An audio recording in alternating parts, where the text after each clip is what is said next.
Praise the Lord tonight too. We thank the Almighty God for bringing us together tonight. We bless His mighty and holy name. Father God, tonight, Father, we commit ourselves unto you on this line this evening. Father, we pray that have your way. Have your way. Let us have a heart that will receive your word that is coming forth. Father, we thank you. Prepare every heart to receive this word that you are going to use me to share tonight. In Jesus' mighty name, I've prayed with thanksgiving. Amen.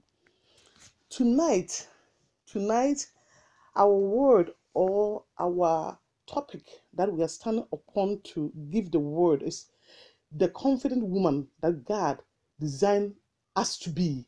The confident women that God has designed us to be. When the word confident is presented, it's not the confidence that the world show us to have. The confidence we are talking about tonight is the faith that we have in our God. If we have faith, that means we have confidence. We can approach the Lord Almighty with confidence and know that whatever we pour out before Him, He will do it. Or whatever He has said in His word, He will let it come to pass. So as people of God or as women of God, our confidence won't be as the world present to us, but it will be in faith. Our reading today will be taken from Judges chapter 13, verses 1 through 18. It says, again, the Israelites did evil in the Lord's sight. So the Lord handed them over to the Philistines, who oppressed them for 40 years. In those days, a man named Manoah from the tribe of Dan lived in the town of Zoar. His wife was unable to become pregnant and they had no children. The angel of the Lord appeared to Manoah's wife and said, even though you have been unable to have children, you will soon become pregnant and you give birth to a son. So be careful. You must not drink wine or any other alcoholic drink or eat any forbidden food. You will become pregnant and give birth to a son, and his hair must never be cut, for he will be dedicated to God as a Nazarene. For from birth he will begin to rescue Israel from the Philistines. The woman ran and told her husband, a man of God appeared to me. He looked like one of God's angels, terrifying to see. I did not ask where he was from, and he did not tell me his name, but he told me, you will become pregnant and give birth to a son. You must not drink wine or any other alcoholic drink, nor eat any forbidden food, for your son will be dedicated to God as a Nazarene from the moment of his birth until the day of his death. Then Manoah prayed to the Lord, saying, Lord, please let the man of God come back to us again and give us more instructions about this son who is being born. God answered Manoah's prayer, and the angel of God appeared once again to his wife as she was sitting in the field. But her husband, Manoah, was not with her. So she quickly ran and told her husband, the man who appeared to me the other day is here again. Manoah ran back with his wife and asked, are you the man who spoke to my wife the other day? Yes, he replied, I am. So Manoah asked him, when your words come true, what kind of rules should govern the boy's life and work? The angel of the Lord replied, be sure your wife follow the instructions I gave her. She must not eat grapes or raisin, drink wine or any alcoholic drink, or eat any forbidden food. Then Manoah said to the angel of the Lord, please stay here until we can prepare a young goat for you to eat. I will stay. The angel of the Lord replied, but I will not eat anything. However, You may prepare a burnt offering and sacrifice to the Lord. Manoah did not realize it was the angel of the Lord. Then Manoah asked the angel of the Lord, "What is your name? For when all this come to for when all this come true, we want to honor you. Why do you ask my name?" The angel of the Lord replied, "It is too wonderful for you to understand." Amen. This is the reading, our first reading. We see how God came to Manoah's wife and spoke to her and told her she will become pregnant. In those days, the Bible indicates, telling us that Israelites, the people of Israel, did wicked. So God himself handled them to the people of Philistine to oppress them for 40 good years. We live in a town, or we live in the country, or we live in a nation, or we live in the world filled of what? Sin. We as women of God, we should be like Manoah's wife. This woman separated herself from her world. The world was so sinful at her time, but she set herself apart, and God used her to bring forth a deliverance for the people of Israel. Women of God on this line tonight, I'm praying that we emulate Manoah's wife. If this woman was not righteous, was not living a holy life, I don't ever think the angel of the Lord will approach her and tell her, give her the promises he gave her.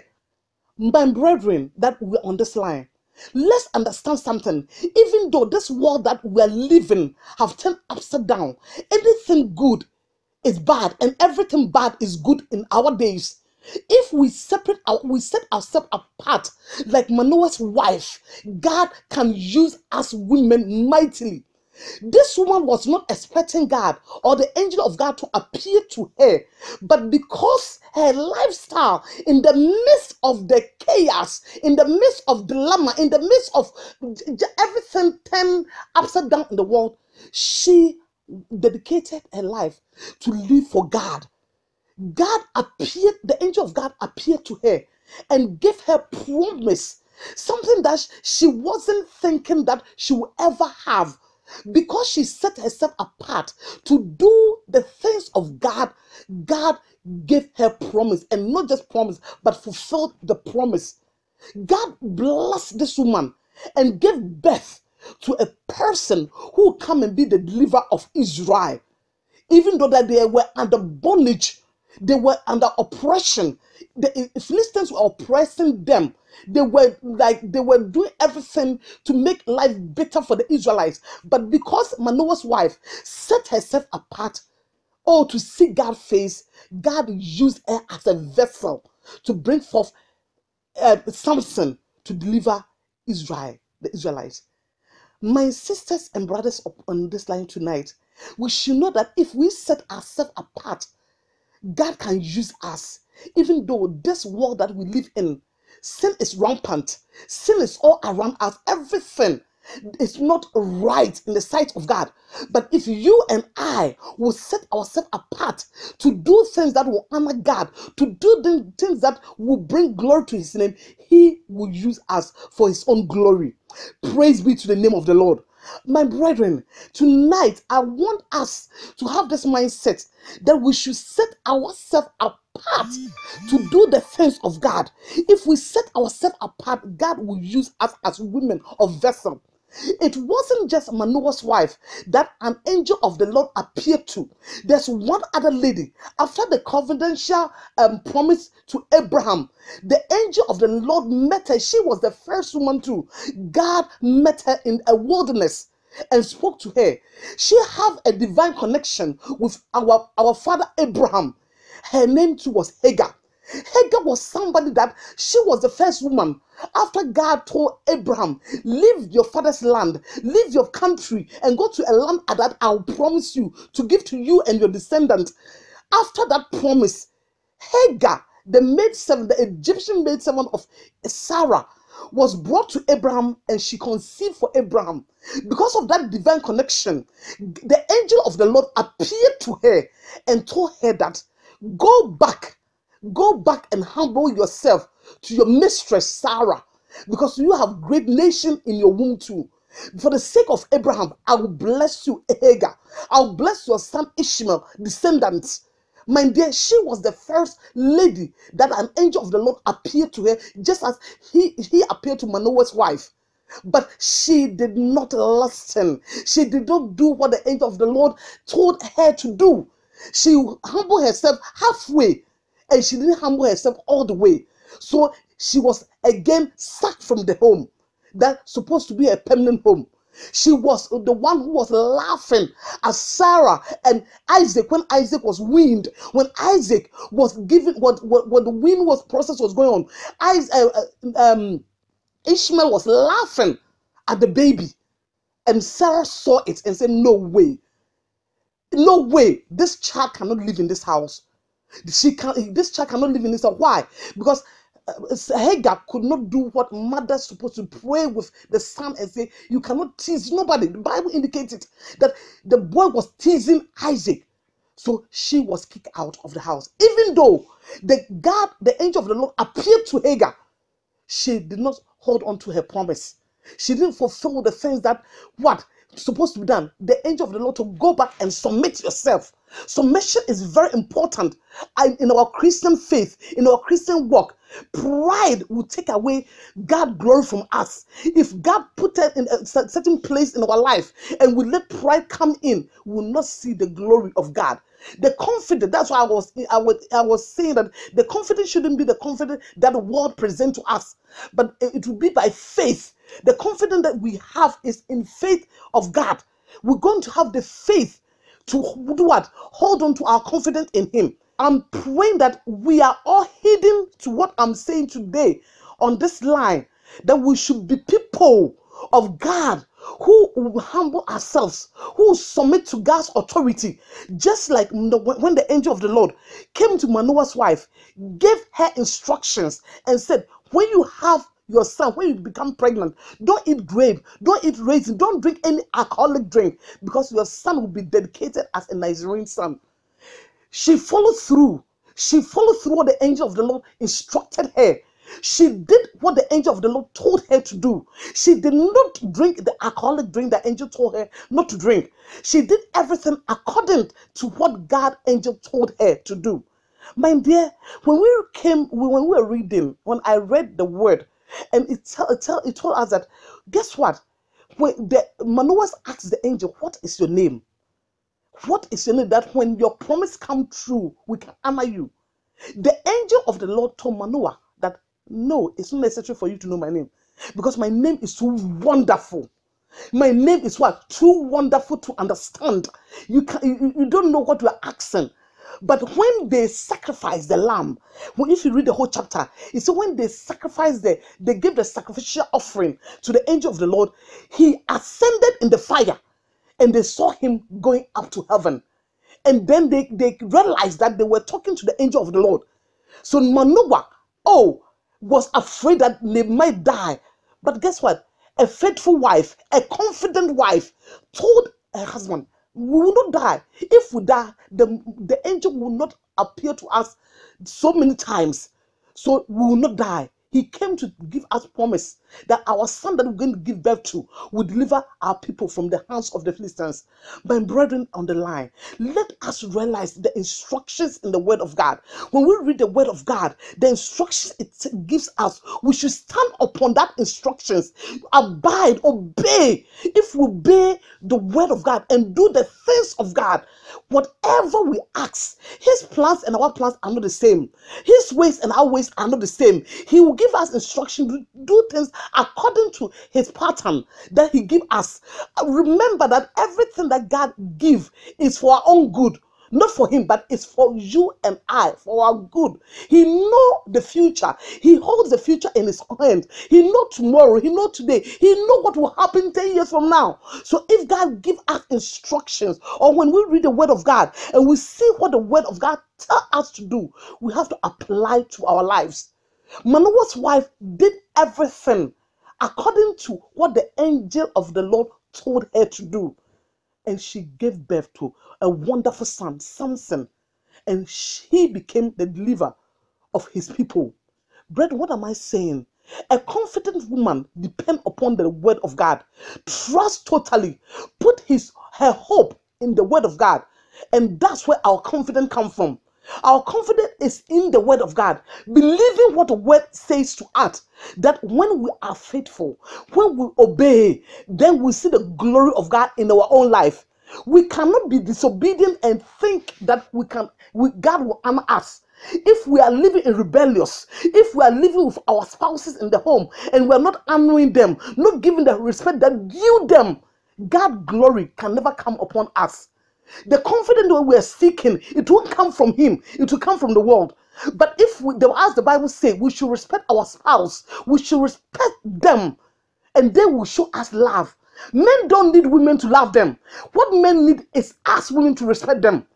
Then they give us the love that we desire so much. The love that your husband or your spouse will give you, my dear, is from above, not the worldly love. If you love your husband, if you respect your husband, God will break that man's heart to love you with everything within him. Just as Rachel, how Jacob loved Rachel.